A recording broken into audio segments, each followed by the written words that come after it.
Now, you might have been watching WWE Raw in recent months, and you may have seen the formation of the new faction, American Made. This time, they actually have a fresh logo. They've been officially branded as a faction, and Ivy Nile has joined the team. Now, what's really interesting about American Made is the fact that a lot of fans in the internet wrestling community have already compared this faction to the world's greatest tag team, one that was really fun back in the day on SmackDown. Kurt Angle, Charlie Haas, and Shelton Benjamin had a nice little trio going. And a lot of people are comparing this group to that group, and I could definitely see why. And I actually don't think there's a problem with it. Well, sort of. It could be a problem. And that's kind of why I wanted to talk about it. Now, first things first, I want to talk about Chad Gable. Chad Gable in the past year has been climbing the mid-card mountain. He's had a lot of opportunities to try and win the Intercontinental Championship, and then unfortunately it didn't work out.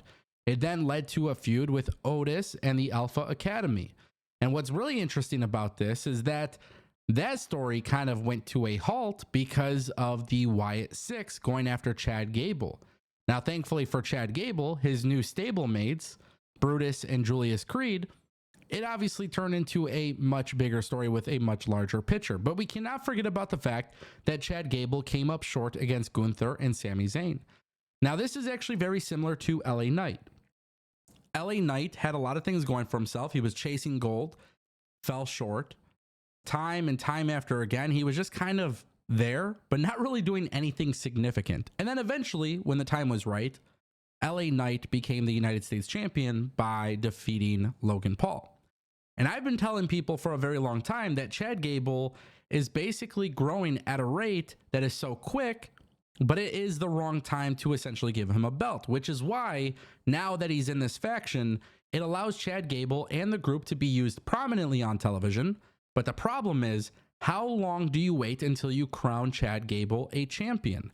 And it got me thinking about WWE long term. There are a ton of people that I want to see as part of the Intercontinental Champion picture. And I would actually suggest that WWE does not give Chad Gable the Intercontinental Championship. In fact, what I would do if I were the WWE is position American Made as the elevated top of the mid-card, upper mid-card, lower main event scene. Position them in a way that allows Chad Gable to eventually become the WWE World Heavyweight Champion. And the way that I would do that is by building up this faction long term, enough to the point where Chad Gable could make it to Money in the Bank next year and then successfully cash in thanks to his faction mates.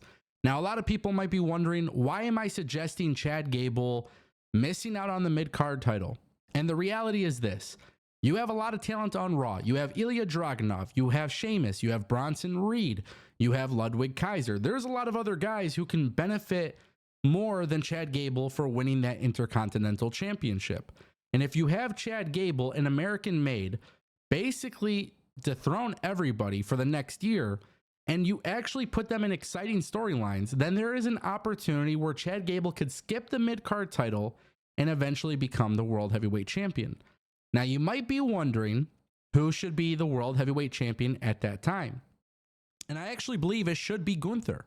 Believe it or not, I think Gunther should go on a slightly lengthy run. I think Gunther should be the one that gets dethroned by Chad Gable. Because if Chad Gable failed at the Intercontinental Championship, but then for a year he's basically dominating WWE Raw as one of the top acts, I think there is enough to justify him beating Gunther eventually. And here's the good thing. With Chad Gable, this is a guy that could be a World Heavyweight Champion in WWE.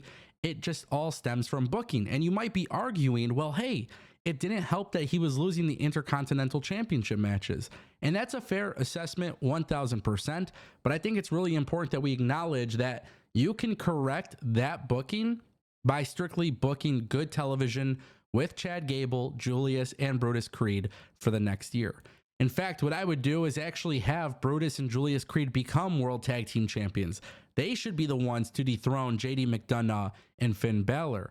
Because once it gets to that point, Chad Gable could be running this faction without without having gold. His teammates could have gold. And then what's really cool is when Chad Gable eventually becomes world heavyweight champion, the entire faction is dripped in gold. And if they're all dripped in gold, I think a lot of people are going to take them much more serious than just a mid-card faction. And that's really one of my biggest concerns here is how long do you wait until you put gold around Chad Gable's waist? Now, ultimately, I would like to see him carry gold. So whether it's the Intercontinental Championship or United States Championship or World Heavyweight Championship, whatever it may be, I want to see him win a championship belt.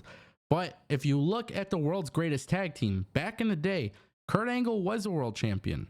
You know, Chad Gable has not been a singles champion. And it's really important for WWE to get to the point where Chad Gable is considered a top act, but you can't do it overnight. And I feel like when you go back to the comparison that I had about him and LA Knight, one of the exciting things about WWE is everything has a long-term vision. And we have seen with Chad Gable that there is a long-term vision, but how long-term is truly the plan? And that's where things could get a little chaotic. You got to be careful, because if you wait too long, then you start coming up with a problem such as the one that we have seen time and time again in professional wrestling. And that's when a wrestler who is ready to be crowned champion, who's got the fan reactions, who's got the respect from the fans and the people, everybody watching, they eventually miss their opportunity and you screw up all the momentum that they have.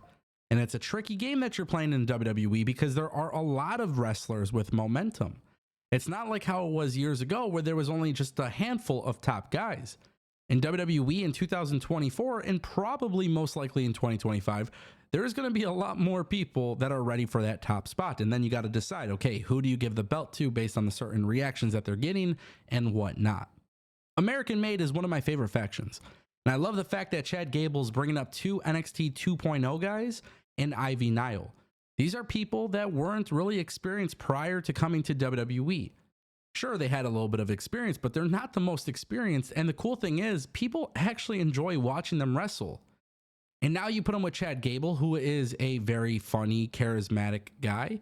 By the way, he's just a really, really good wrestler as well. I think eventually it's going to pay off for this group. And I want to see this group being given the respect that it deserves. It's going to be very difficult for WWE to do this, but long term, I want to see this group become one of the top groups.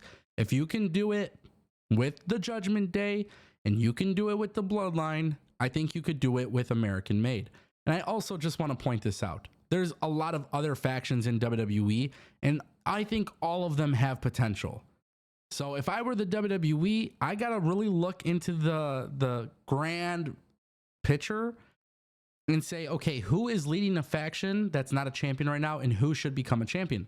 Legado del Fantasmas, Santos Escobar can easily become United States champion.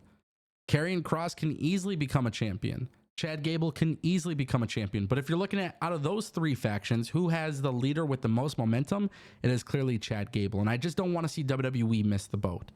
But American Made is one of my favorite factions, and we're just getting started. I want to know what you guys think. What do you think the ceiling is for this faction? Let me know down below.